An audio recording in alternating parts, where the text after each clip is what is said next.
Before we jump into this series, I want us to reaffirm to each other what this book is, what it is, and what it does. I want us to reaffirm to each other what this book is and what it does by reading out loud together 2 Timothy 3, 16 and 17. Let's read this out loud together. All scripture is God-breathed and is useful for teaching, rebuking, correcting, and training in righteousness, so that the servant of God may be thoroughly equipped for every good work. Does that include the book of Daniel? Yes, it includes the book of Daniel. Some questions for you. The New Testament was written in what century? First century. Second question, did either the city or the nation of Babylon exist in the first century? No. Third question, if it didn't exist in the first century, why is it the first century writers of Peter and John refer to it and not in a historical sense? You understand my question? Both Peter and John, the apostles, refer to Babylon and not as referring back to some history. They mention it, they use it as if it's still around. It still exists. Why do Peter and John do that? Why do they do that? The answer is because by the first century, the term Babylon became a symbolic moniker for Rome. Became a symbolic moniker for Rome. Okay. So clearly the New Testament writers and the inspiration of the Holy Spirit, scriptures that are breathed out by God, God is directing them and they're thinking to say, now you remember the history of Babylon, you're Jewish people, you know it well. I'm inspiring you to use the word Babylon as you talk about Rome. What is it about those two that they have in common that this kind of covers them both? Babylon, Rome, became what? It was anti-Christian. It was anti-church.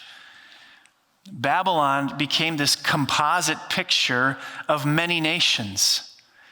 So if what characterizes Babylon is things like corruption and idolatry and immorality and worldliness, then God is saying to Peter and John as they write, that's the term I want you to give to other nations as you see that unfold. And in your case, Peter and John, first century, living in the Roman Empire, it's Rome. Now, from biblical times, we can take the symbolic moniker of Babylon, characterized by corruption, idolatry, immorality, worldliness, and we could expand it beyond that, could we not? Nations like what? You could put Nineveh. You want to put Nineveh in there? You want to put Sodom in there? Gomorrah in there? Tyre, Sidon, you can put those in there as well. It's a symbolic moniker. Under the inspiration of the Holy Spirit, God is directing Peter, John, I want you to use the word Babylon. Describe Rome. It's symbolic. It represents immorality, corruption, idolatry, worldliness. Worldliness. So if that is what characterizes Babylon, and we could attach that label to other biblical nations, could we attach that label to other nations today? Yes, we can. And so we can say that Babylon is in Canada. Although, Paul showed the hockey video. You know what happened last night, right? I'm a Minnesota boy, so hockey's kind of, it's there. U.S. beat Canada. Nobody cares. Okay. All right. Babylon is in Canada. Where else is it? China, Malawi, Indonesia, and yes, the United States. The United States. It's in the United States. Babylon is in the United States. The symbolic moniker of Babylon could be used to talk about the United States. What characterizes Babylon is worldliness. Isaiah gives a great definition of worldliness. Isaiah chapter 5, verse 20. Woe to those who call evil good and good evil, who put darkness for light and light for darkness, who put bitter for sweet and sweet for bitter. Great definition of worldliness. David Wells summed that up when he said, worldliness is whatever makes wickedness look normal and righteousness look strange. Worldliness is whatever makes wickedness look normal and righteousness look strange. Now, I have a question for you, drawing on your vast life experience. It's not a comment on your age. Your vast life experience. Have you seen that? Have you seen instances where wickedness is made to look normal and righteousness is made to look strange? Have you seen that? Most of us probably don't have to think too long or too hard to locate that, right? Jesus, in his teaching, has a whole list of wickednesses that he talks about. Sometimes the New Testament has vice lists. Vice lists. Was it the 80s? Miami Vice? Okay, Vice. I've never seen the show. It's not an endorsement of the show. Vice lists. So Jesus has a vice list. He lists off wickednesses. What's on his list of wickednesses? Sexual immorality. It tees up first in a number of New Testament vice lists. It's the first one listed. Have you seen anywhere in your life experience where sexual immorality is made to look normal and sexual holiness is made to look strange? You ever seen that?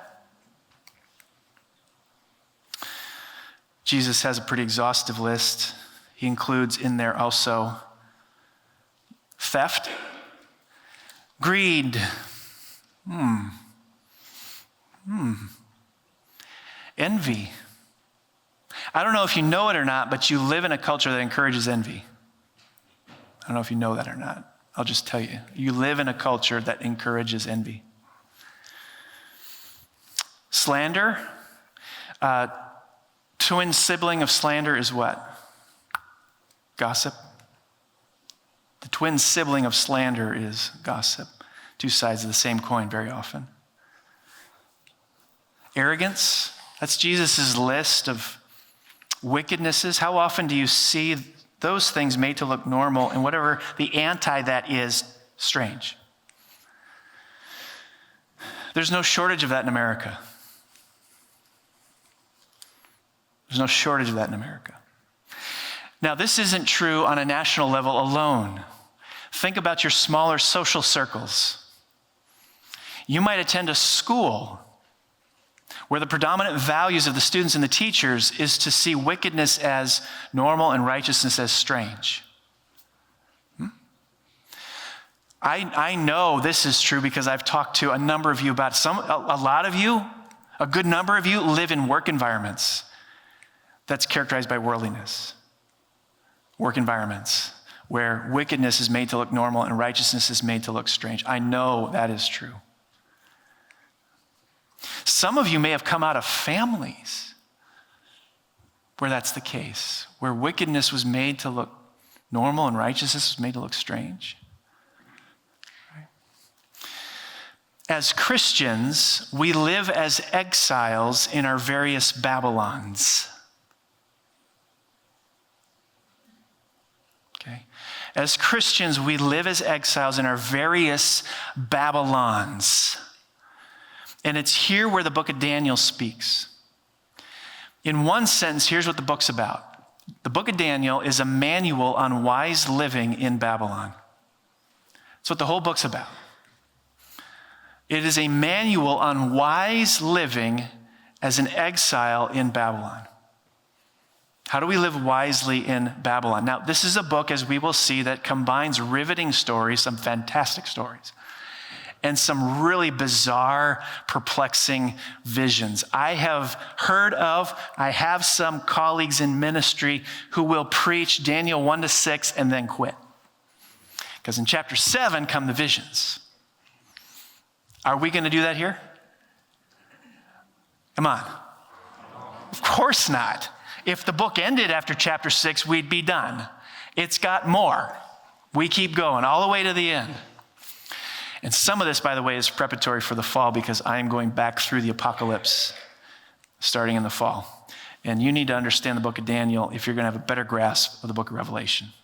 So I've announced that publicly. I'm committed to it. So it'll go on the calendar this week. Book of Daniel deals with God's people enduring exile in Babylon.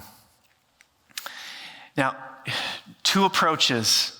I don't know how you're going to keep this in mind, but there's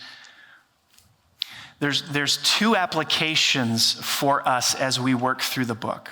Okay, two applications to keep in mind, and I'm going to try to keep this orderly for you as we go through it.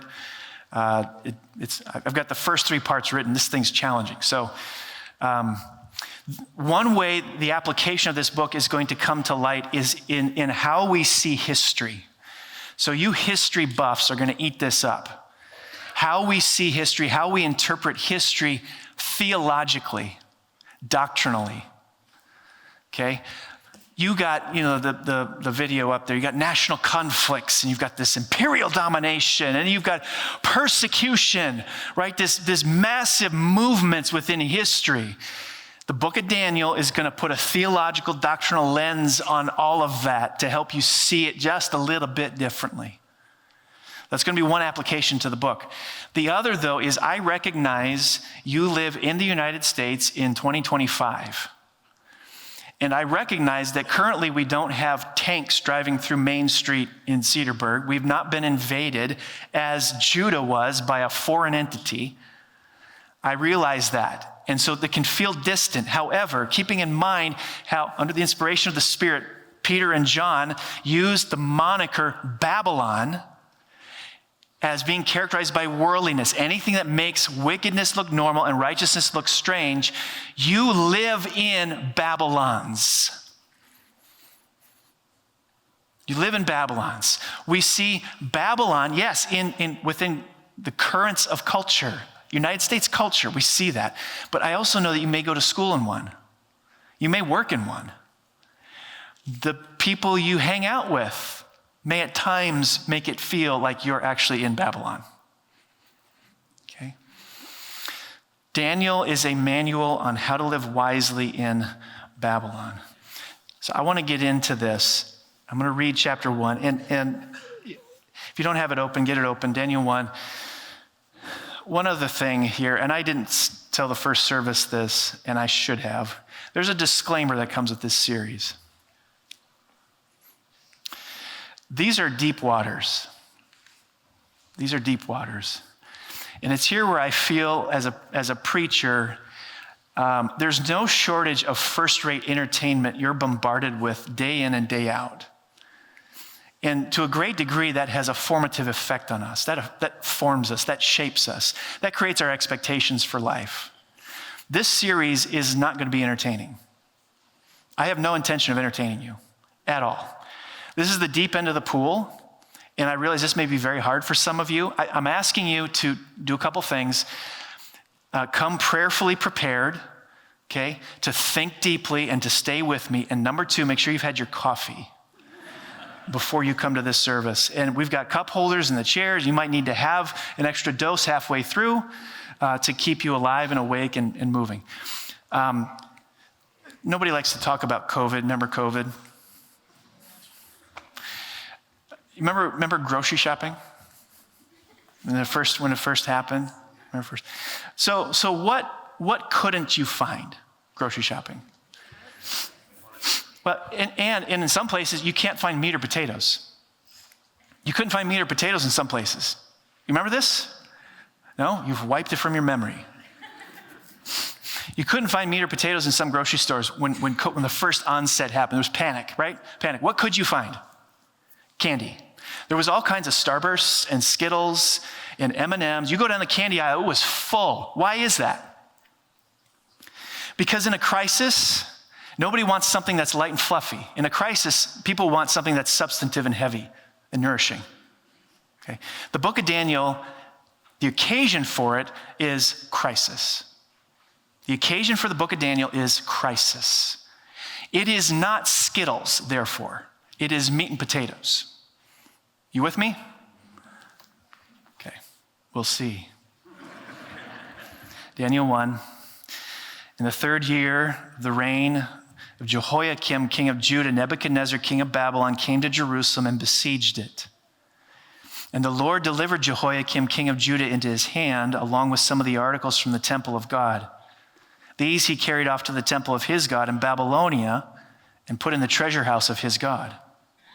Then the king ordered Ashpenaz, chief of his court officials, to bring into the king's service some of the Israelites from the royal family and the nobility. Check this out.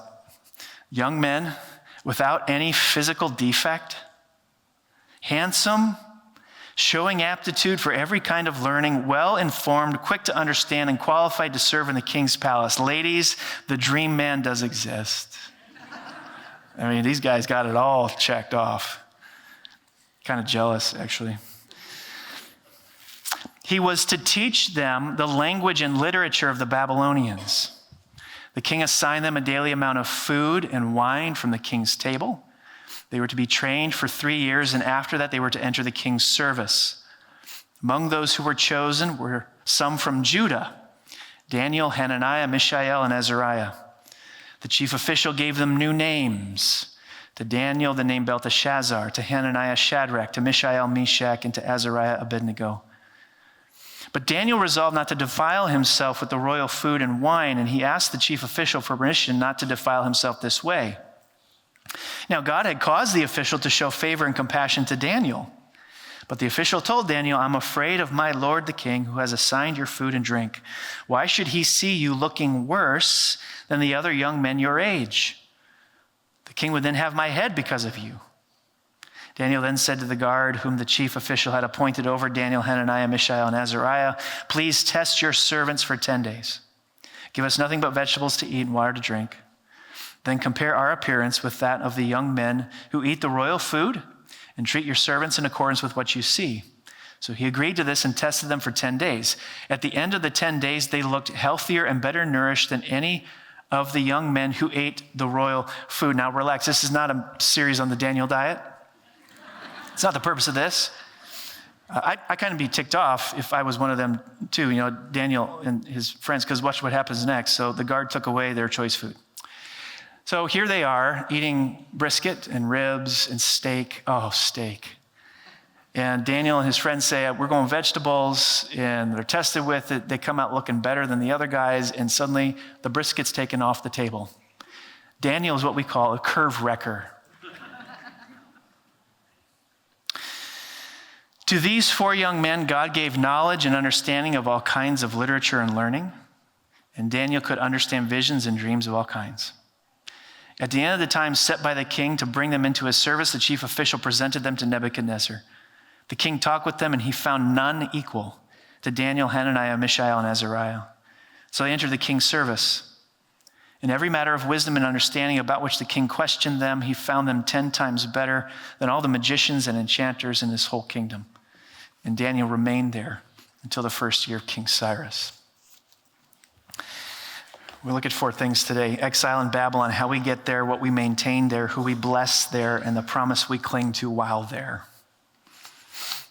There's your outline. Here's where we're going. 30,000-foot view. Here's the map. Type in your destination on Google Maps. I like to see the beginning and end, get a big picture for where this is going, and then we can zoom in and you can take me street by street. Exile in Babylon, how we get there, what we maintain there, who we bless there, the promise we cling to there. First, how we get there. The book of Daniel opens with two succinct statements about Nebuchadnezzar's siege of Jerusalem. The first statement describes this event in terms of secular history. The second statement describes this event in terms of biblical theology. They're in verses 1 and 2. Nebuchadnezzar came to Jerusalem and besieged it. There's the statement with regard to secular history. Verse 2, and the Lord gave Jehoiakim into his hand. There's the event described in terms of biblical theology. Okay, so look up here for a minute. There are two ways to look at how Daniel and his friends end up in Babylonian exile, and both are true. Very difficult to hold this together. Very difficult to hold this together. Both are true. Okay, the first way is to see them on the receiving end of the successful military campaign of an imposing foreign leader. Okay, this way of seeing the events surrounding Babylon's capture of Jerusalem is how history books are written. It just describes what you and I, with our human eyes, observe. This is what happened. Okay, they simply record what happened. Nebuchadnezzar came. He besieged and then overpowered Judah. He then sends the best of the best in Judah back to Babylon for re-education, confiscates articles from the temple in Jerusalem to be placed in the temple of his God. Why did he do that? That's a way of saying, my God is better than your God. Na, boo-boo. You want to lose sight of what Nebuchadnezzar's attitude towards the Lord is on this. So that's one way to explain how Daniel and his friends end up as exiles. It's the way secular history would talk about it. Now, let's bring it to 2025. This is one way to explain how you become an exile in your Babylon. You're exiled as a student. Why? Well, you're there. Why? Because your parents chose you to send you to that school. They sent you to that school because they chose to live where they live. They chose to live where they live because the job was what it is. I mean, how long do you want this chain to go? There are a whole host of factors that led you to being in the school you're in. On a human level, there are powerful forces that exert influence over our circumstances. That is absolutely 100% true. If you're an exile at work, looked at sideways because you believe and behave differently than your colleagues, why are you there? From a secular history perspective, why are you there?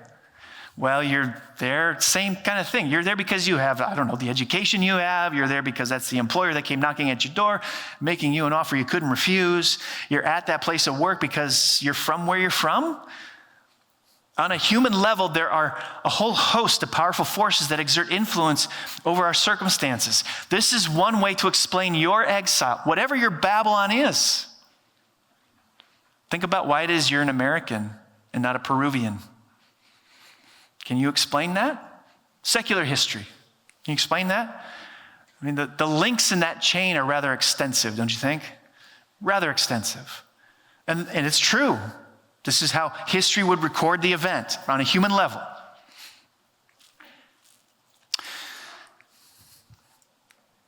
There's a second way to view Daniel's exile. Parallel to the description of the siege of Jerusalem and its sad aftermath, we find this statement, and the Lord gave Jehoiakim, king of Judah, into Nebuchadnezzar's hand.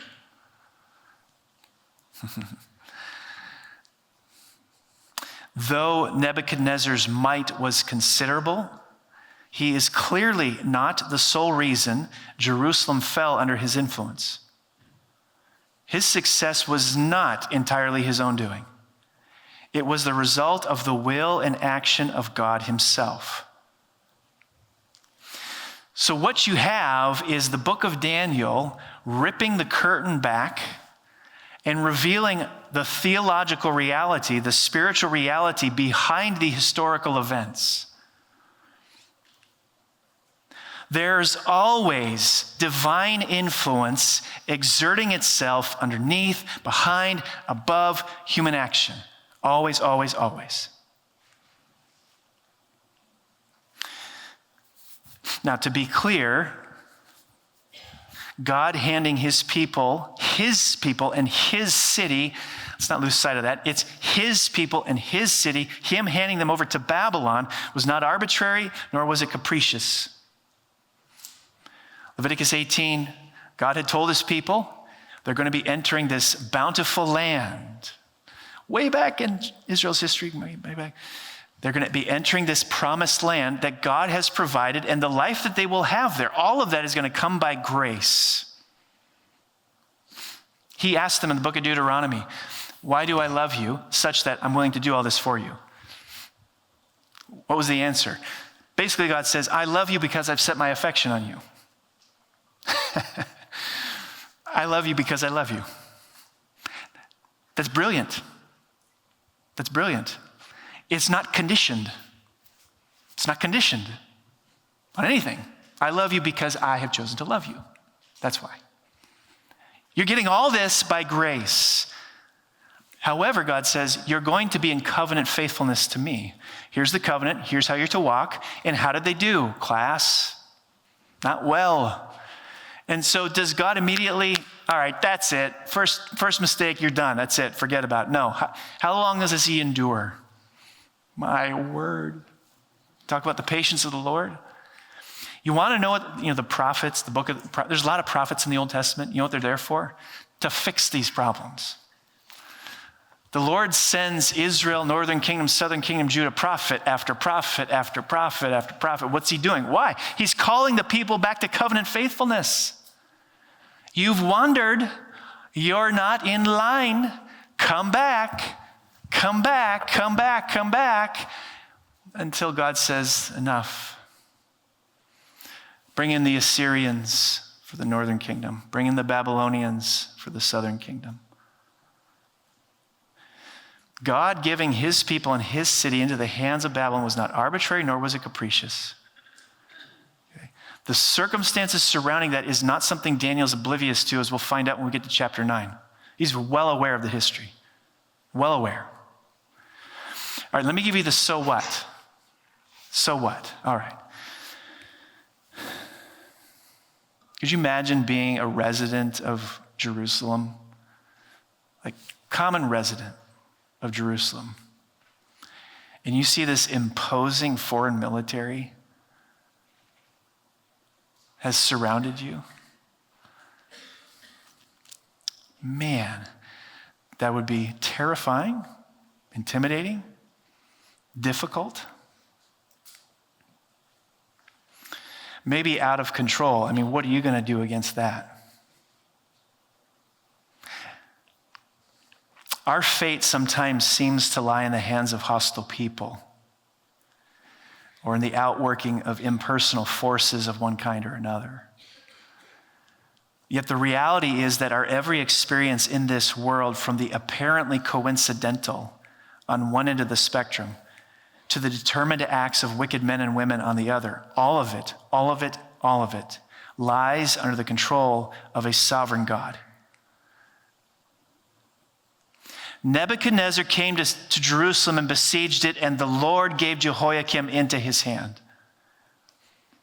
Simultaneously, both are true. Simultaneously, both are true.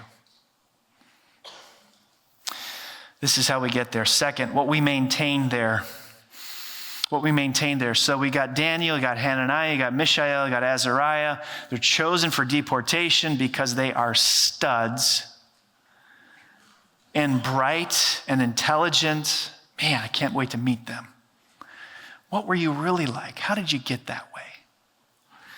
They're chosen for deportation. They head back to Babylon, and first thing that happens is their names are changed. From Jewish names to Babylonian names. Picture, you want to contextualize that, picture a Jesus follower by the name of Christian having his name changed to Mohammed. They were also immersed in the language and literature of the Babylonians. Do you think the Jewish people might find that just a tad bit objectionable? I think so. This regimen that they faced probably felt overwhelming. They were awash in an onslaught of Babylonian assimilation, which may be why Daniel chose to draw a line in the sand. Now, here's the question. Why does he draw it with food? They've already had their names changed from Jewish names to Babylonian names. They're now spending their days not meditating on the Torah, but they're trying to master the sacred texts of Babylonian religion. No verse says that they protested any of that. So why draw the line with food? What's wrong with it? The term defile comes up. You might think Jewish dietary laws talked about in Leviticus and Deuteronomy. He wants to keep kosher, but if that's the case, why does he abstain from wine? Old Testament law didn't forbid abstention from wine. Additionally, you got Ezekiel, Hosea, Amos. They're all prophesying before this happened that it would be impossible to keep kosher in exile. Maybe he's avoiding food sacrificed to idols, and that's possible, but Babylon was not a monotheistic religion. It was polytheistic. They had a God that governed every sector of life. It's likely that all their food had been sacrificed at some point to an idol, because you needed to placate that particular God who superintended over the wheat field and the corn field and the soybean field. It's likely all the food there had been compromised in that way. So if that's not driving, what else is driving it? Some label and take, and I think this is right, the defensive view. What is that? Well, in verse 5, we're told the king assigned Daniel and his friends food and wine from his table. Think about what that'd be like. Babylon is the empire on the block. Right? This is incredibly affluent. By the way, did you know about Babylon's hanging gardens? It was one of the wonders of the ancient world. Oh, impressive. Impressive. This is not a poor, struggling empire. This empire is got it all. They've got it all.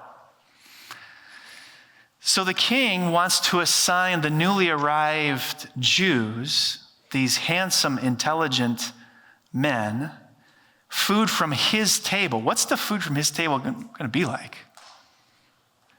Oh, man, this is not any of your mass-produced college food. Not at all. There is no rushing out to McDonald's between classes to grab a quick lunch here. That's not it. No, instead, what do they have? They've got linen tablecloths, silver cutlery. Oh, yeah. And what they're told when the food comes is, guess what? Daniel and the rest of you, what you're eating, the king ate today. What you're eating, the king ate today. You can be sure this was the best food at the equivalent of the best restaurant in town. All of it was part of the king's strategy. Nebuchadnezzar is brilliantly deviant. I would love to go on about this. All right, he wants them trained and then put into service for the advancement of Babylonian causes, right? This is not about punitive, let's punish these Jews. No, this is about how can we use them to advance our purposes. How is he doing that? Not by coercion, but by pampering them. If I can get them to taste the high life, that this is the place to be, they will be so useful to us. This is assimilation not through punishment. This is assimilation through let's give them the best life possible. Because once they get a taste for that, they won't want anything else. Let's give them affluence. Let's give them everything they could imagine. Before long, they will have forgotten who they are. That sound like anything to you?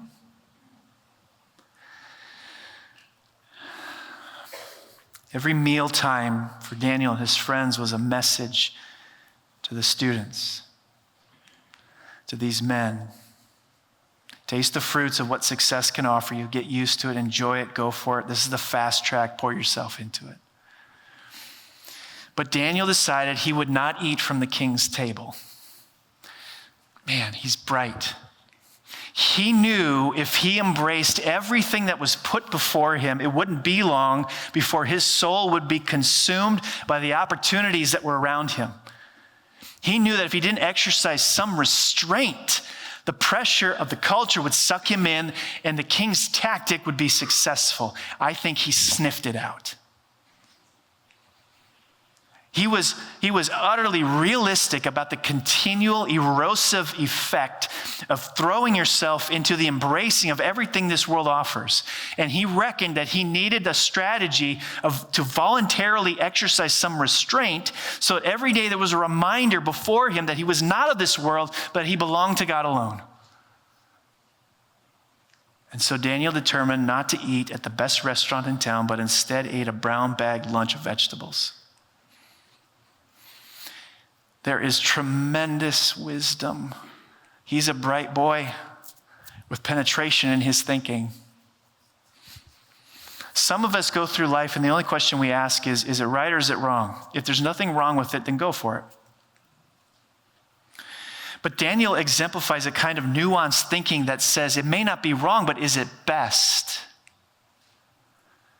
If I do this over time, will I become a compromised believer? This is full of practical significance for us. What movies should you watch? What parties should you go to or not go to? What company should you keep? On what should you spend your money? How big a mortgage should you take? What opportunities should you say yes to? What opportunities should you say no to?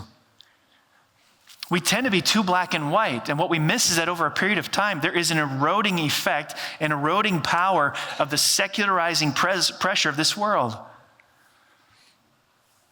Daniel perceived that he needed to find some way to exercise some restraint, to remind himself that he was a citizen of another kingdom destined for another world.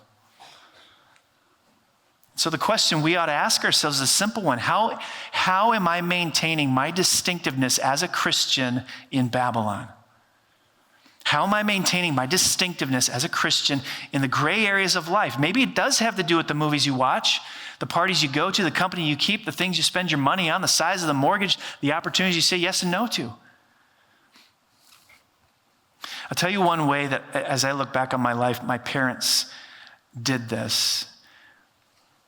And we didn't understand it totally as kids, but I get what they were doing. That they're going to draw a line in the sand and say we're going to be different from our culture in this area. And that was with our commitment to the Sunday morning gathering of the saints and its relationship to extracurriculars, youth sports, all that stuff. It's even worse now in terms of the opportunities. But we had them when I was a kid too. I played soccer. Why I was playing soccer, I don't know why I was playing soccer. I played soccer, Santa Fe, New Mexico. Games Sunday morning into the afternoon, Saturdays too. Sometimes practices.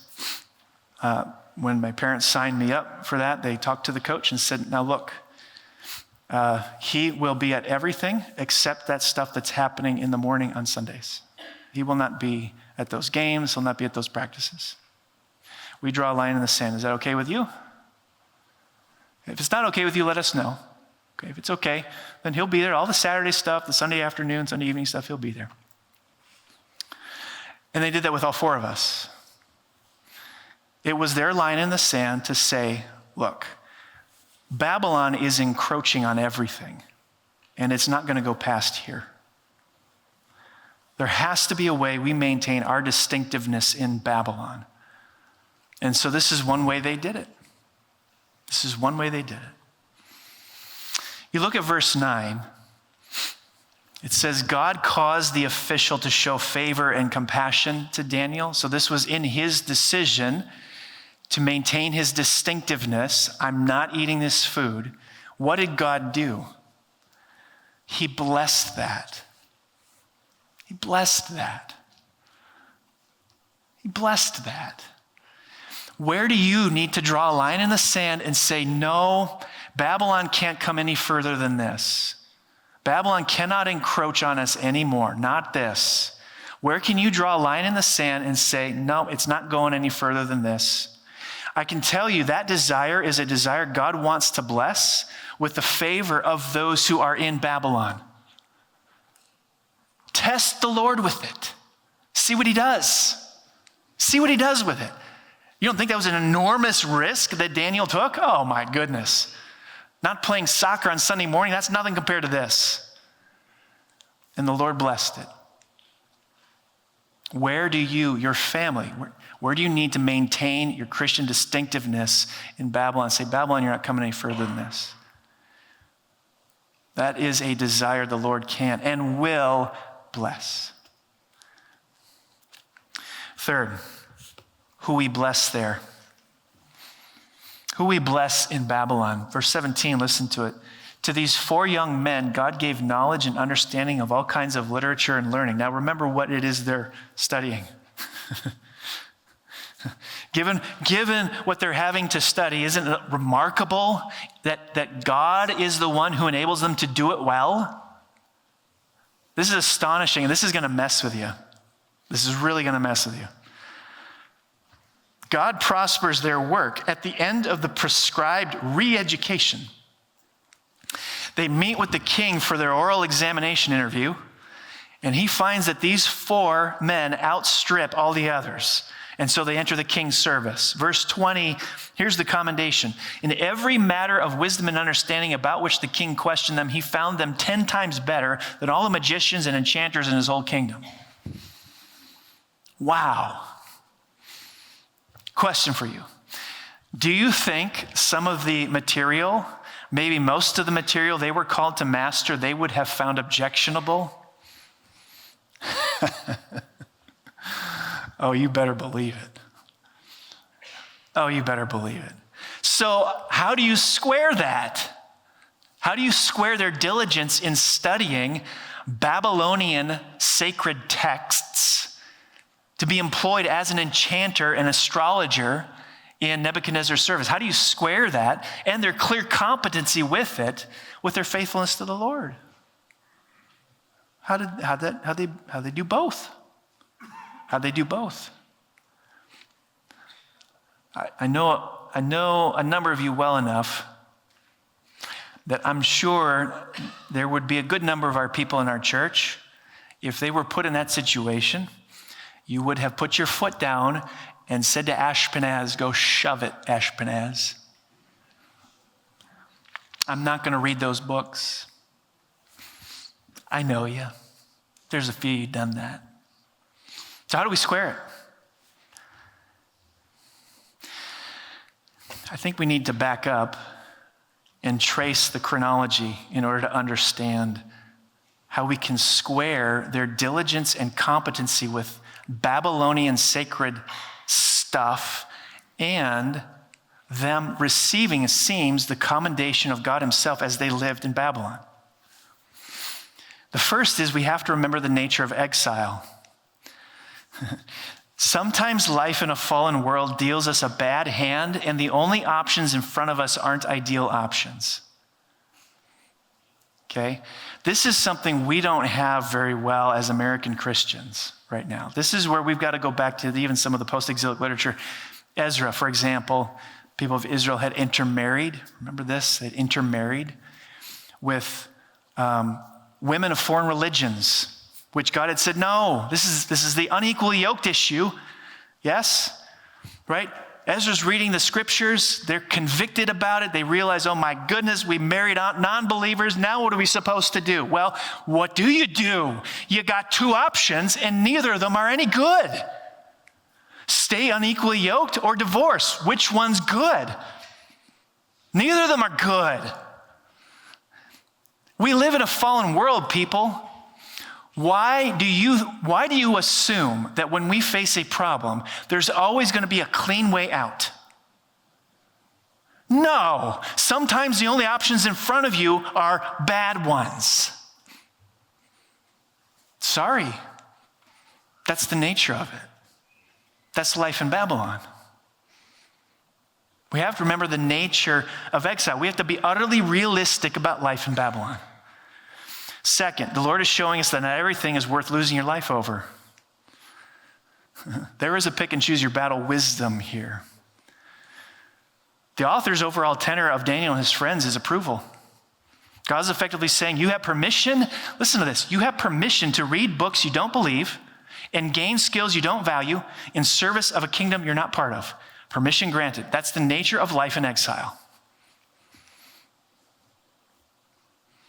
Third, the comments on their skill and the blessing they'll be to their captors come after their determined decision to maintain their Christian distinctiveness. They draw a line in the sand and determine not to cross it. They resisted wholesale assimilation while still blessing with their extraordinary competency their captors.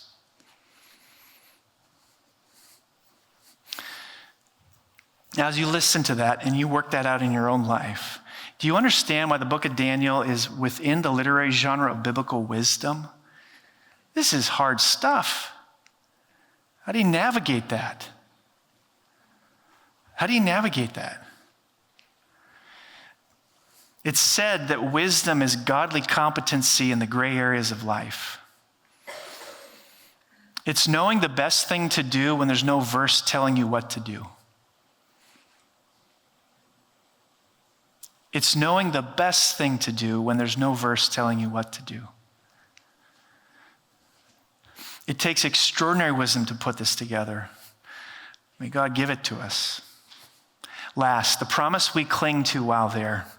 Verse 21, and Daniel remained there until the first year of King Cyrus. This comes out of the blue. This is whiplash. Okay, now let me set the scene. What's happened before verse 21? Well, we've got Daniel and his friends in the court. They've got their oral examination. Nebuchadnezzar is quizzing them, right? So picture a movie, we're watching this unfold. He's peppering them with questions and they are responding to every one of them. They're nailing it. He's so impressed with, oh my goodness, these people are better than anything I've ever seen before. And then out of the blue, a red Ferrari comes zipping through the palace court. A red Ferrari comes zipping through, and it's dropped right in the middle. There it is, verse 21. Daniel remained there until the first year of King Cyrus. All right, what just happened? Who's Cyrus? Great question. He's the king of Persia. Okay, but I thought we were in Babylon with King Nebuchadnezzar. Yes, we are. All right, so what's up with Cyrus and Persia? Good question. Under the leadership of Cyrus, Persia conquered Babylon in 539 BC. The events of Daniel 1 occur around 600 BC, 60 years earlier. So out of nowhere, the author drops in one verse, boop, that fast forwards us 60 years into the future. And what do we find there? The mighty Babylon of verses 1 to 20 has fallen. Another kingdom has replaced it, but God's servant Daniel continues. I have the song, I'm Still Standing, running through my head from one of the Sing movies. I still have kids, okay? I got kids. This one verse is a sort of parable. Earthly kingdoms rise and fall, but God's people go on. I love how Dale Ralph Davis puts it. He says, so in verse 21, Babylon, the hairy-chested macho brute of the world, has dropped with a thud into the mausoleum of history, while fragile Daniel, servant of the Most High God, is still on his feet. Earthly kingdoms rise and fall, but God's people go on. The story it's a boxing story of Archie Moore is, I think, illustrative of this, bringing some sports here. He was almost 43 years old. He defended his light heavyweight title against Canadian Yvon Durrell, who was just 30 years old. He's got a 43-year-old fighting a 30-year-old. Durrell, the younger guy, floored Moore 3 times in the first round and once in the 5th. But Moore seemed to gain strength as the fight went on, and Durrell seemed to tire as the fight went on. Finally, in the 11th round, the 43-year-old Moore recorded his 127th knockout. He simply outlasted his younger opponent. And that's the little piece of theology Daniel 1 wants you to get a grip on before you proceed through the rest of the book. Remember that the servants of God will simply out-endure the kingdoms of this age. The servants of God are simply going to out-endure the kingdoms of this age. Now, I know what you're thinking. You're thinking, okay, well, what about all those believers who've died martyred deaths at the hands of a Babylon? And I tell you, you're thinking too small. What did Jesus say to the believer? Even though Babylon takes your life, yet shall you live. Even though Babylon takes the lives of thousands of believers, I will build my church, and the gates of Hades will not overcome it. Babylon has no such future, but the church sure does. That's the promise we cling to. The servants of God will simply out-endure the kingdoms of this age. Folks, nations rise and fall. They rise and fall. But the church will last forever. When the final history book is written, the church will still be standing. Let's pray. Sovereign Lord, your hand directs every movement in human history and our individual lives. There is nothing that overtakes us that does not have your good purposes behind them. I pray this would be a comfort to your people as we bear witness to Christ in our respective Babylons. It won't have the last word. You will. And your word says, God, the gates of hell will not prevail against your church. We, your people, will out-endure the nations of the earth. Give us hope through this big picture. We ask for your glory and our good. Amen.